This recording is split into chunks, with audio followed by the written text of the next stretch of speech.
you're looking for something different than a typical brewery experience, check out Saddlebock Brewery, a true farm-to-table experience. Saddlebock is very fortunate because we built the brewery, or I built the brewery, from scratch. So I was able to design in certain aspects of efficiency. One of the major components here is it's 3 stories tall. It's a bohemian style of brewing. If you go all the way to the top level, you'll see where the grain gets put into hoppers and it's gravity fed down into our brew house. Then our brew house does its function and produces wort, and then that is gravity fed once again down in here into the cellars where it ends up in the fermenters, which is tremendous for the sake of electricity. We use far less electricity pumping. We run up and down stairs and get exercise too, so it keeps us, our beer bellies down a little bit. Well, one of the unique things at Saddlebock is being out in the country, we do not have a sewer service out here. So what that means is all of our waste has to be pumped or taken off-site. Industry standards say about 7 to 10 gallons of water go into making a gallon of beer. Here, we're down to about 3 gallons because it behooves us, it costs more money, so we're very efficient with the water that we use. We hand clean certain things, we just don't leave water running. We have overhead hoists upstairs that we can take and just manually pull up a pallet of grain. We don't have a spiral lift, we don't do any of the electronic means for moving grain. We have a hops field right outside. Now sometimes we use some of those hops, but generally they're there to educate the people to come in. So many people sit here and say, what is that? What is that out there? And half of them guess that it's hops, the other half have no clue, and they're happy to understand that part of making beer. All right, here we are at Saddlebock Brewing in their wonderful tap room, and I'm with Mr. Saddlebock, Steve Rehbock. Hello. And you can hear kind of the similarities in the name going on here, so I'm compelled to ask, how did the name come about, Saddlebock? Well, the name came about because we're located on a horse farm.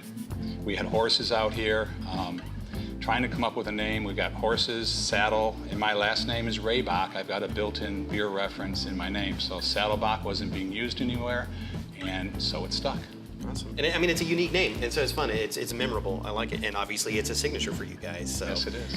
And so, what is Saddlebock all about? I mean, we're sitting here. I mean, I see, you know, it's a beautiful tap room, and obviously people come in and get to enjoy the beers that you guys provide. But you're so much more than that.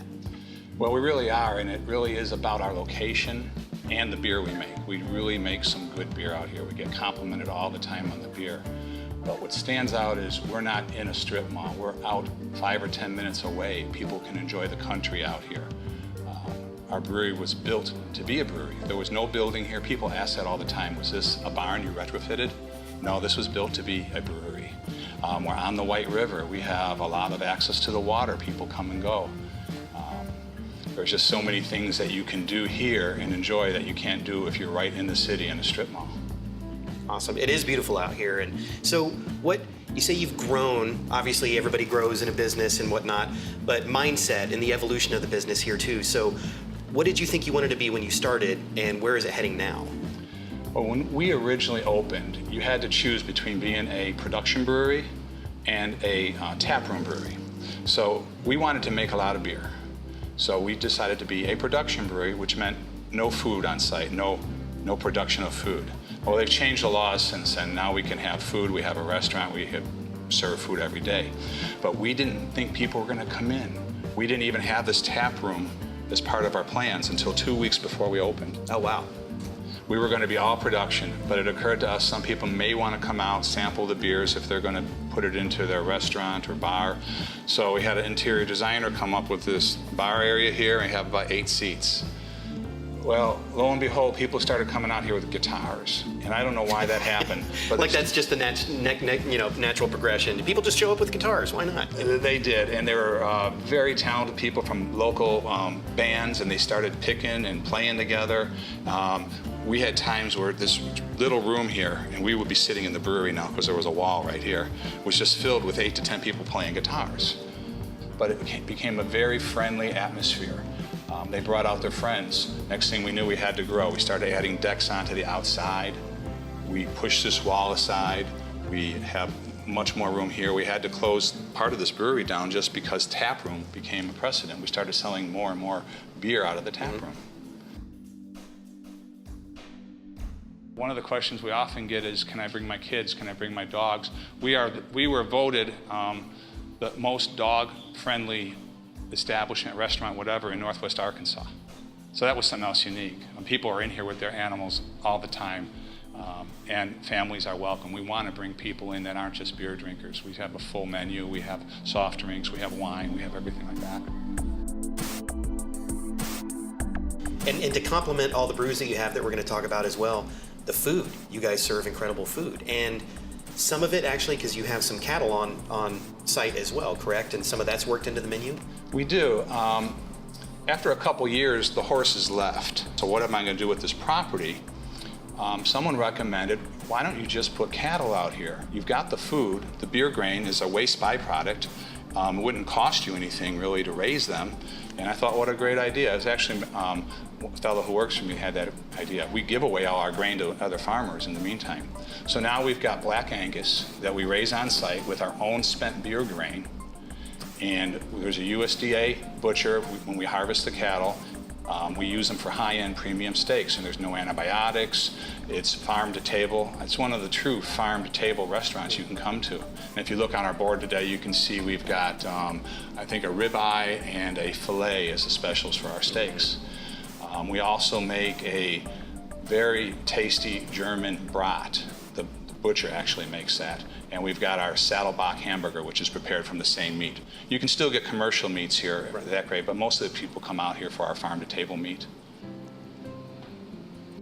When I was a home brewer, I developed a recipe. It was kind of a clone. One of my favorite beers was a Tank 7 from Boulevard. Yeah. Of course, now we're commercial. I love that recipe. I said, what am I going to do with this? I thought, well, we're out here in the country. This is Arkansas. Why don't I change it into an indigenous beer to Arkansas? My thoughts on doing that would be to add grits and rice to it. So the grits are representative of the South, and the rice is the biggest export from Arkansas. So we're able to get grits and rice from a local mill here, and we incorporated it into our mash. And it's an involved process to do that. It adds a few extra hours. But the alcohol percentage went up to 9.2% when we did that. We incorporated the right hops, and now what we have is this is our most complex beer that we make. As you're describing, is there, shall we pour? Is there a certain style? There's no special instructions on pouring this beer. Some beers you're supposed to minimize the head, and some beers you're supposed to accentuate the head, but this is just your typical You're the pour. professional. I'm just... Yeah. Well, you can see the color on it. It is a typical farmhouse color. It's a very malty, tasty beer, and if you taste it, it's very hard to even go over all the flavors. Shall we? Cheers. So a signature Saddlebock offering here at the farmhouse. Yeah, definitely the alcohol content in here. You can get the alcohol, but not in such an overwhelming way. Right. Fashion.